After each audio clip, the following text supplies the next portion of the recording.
First of all যেটা আমি আজকে বলবো সেটা হচ্ছে যে ম্যাচটা যেটা আজকে হয়েছে অ্যাথলেটিকো ভার্সেস আর্সেনাল, যেটা সবাই প্রেডিক্ট করেছিলাম আমরা যে ভাই খুব বোরিং একটা খেলা হবে অ্যান্ড খেলাটা বেশি গোল স্কোরিং হাই স্কোরিং হবে না, সেটা হাই স্কোরিং হয়নি, 1-1 ড্র হয়েছে, দুটো টিমকে একটা পেনাল্টি পেতে হয়েছে স্কোর করার জন্য।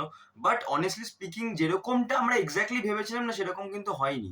মানে অবভিয়াসলি তোমরা যদি লাস্ট দিনের খেলাটা দেখে থাকো, মানে গতকালের খেলাটা দেখে থাকো বায়ার্ন অ্যান্ড পিএসজি, ওই খেলাটার সাথে তুলনা করা উচিত না, কারণ কোনো খেলায় ওরকম ইন্টেন্সিটি ম্যাচ করতে পারবে না ইন রিসেন্ট টাইমস বা in the coming years as well. অনেক কম ম্যাচই এরকম আমরা দেখতে পাই।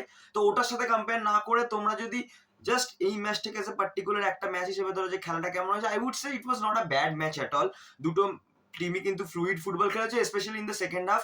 ফার্স্ট হাফটা একটু বোরিং গেছিল, মানে খুব একটা বেশি হাই চান্সেস ক্রিয়েট হয়নি, বাট সেকেন্ড হাফটা was pretty good honestly speaking.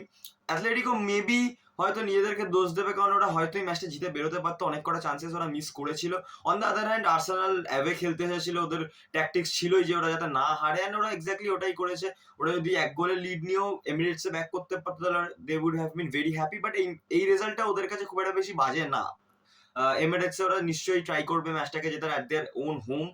অ্যাথলেটিকোর on the other hand could have score more goals. রায়ার একটা ভালো সেভ, অসাধারণ, লুকম্যানের ওই শটটা সেভ করে, দেন হুলিয়ান অ্যালভারেজের শটটা সেভ করে দেয়। সো ক্রেডিট টু রায়া যে ম্যাচের মধ্যে আর্সেনালকে রেখে দিয়েছিল। যদি এখান থেকে আর্সেনাল প্রসিড করে টু দ্য ফাইনালস, তাহলে অনেস্টলি স্পিকিং রায়ার কিন্তু একটা খুব বড় হাত হবে ফার্স্ট লেগের ওই 3-4টে সেভের জন্য। So let's see, comment down below যে কে এবছর ফাইনালে খেলবে এই দুটো টিমের মধ্যে। আমি তো এখনো 4টে টিমের মধ্যে একটা টিমকে প্রেডিক্ট করতে পারিনি, কারণ দুটো লেগই কিন্তু খুব মানে ইভেনলি ব্যালেন্সড আছে 4টে টিমের ক্ষেত্রে, যে কোনো দুটো টিম কিন্তু ফাইনাল কোয়ালিফাই করতে পারে। It's going to be a very interesting semifinal leg 2 for both the games which are coming next week.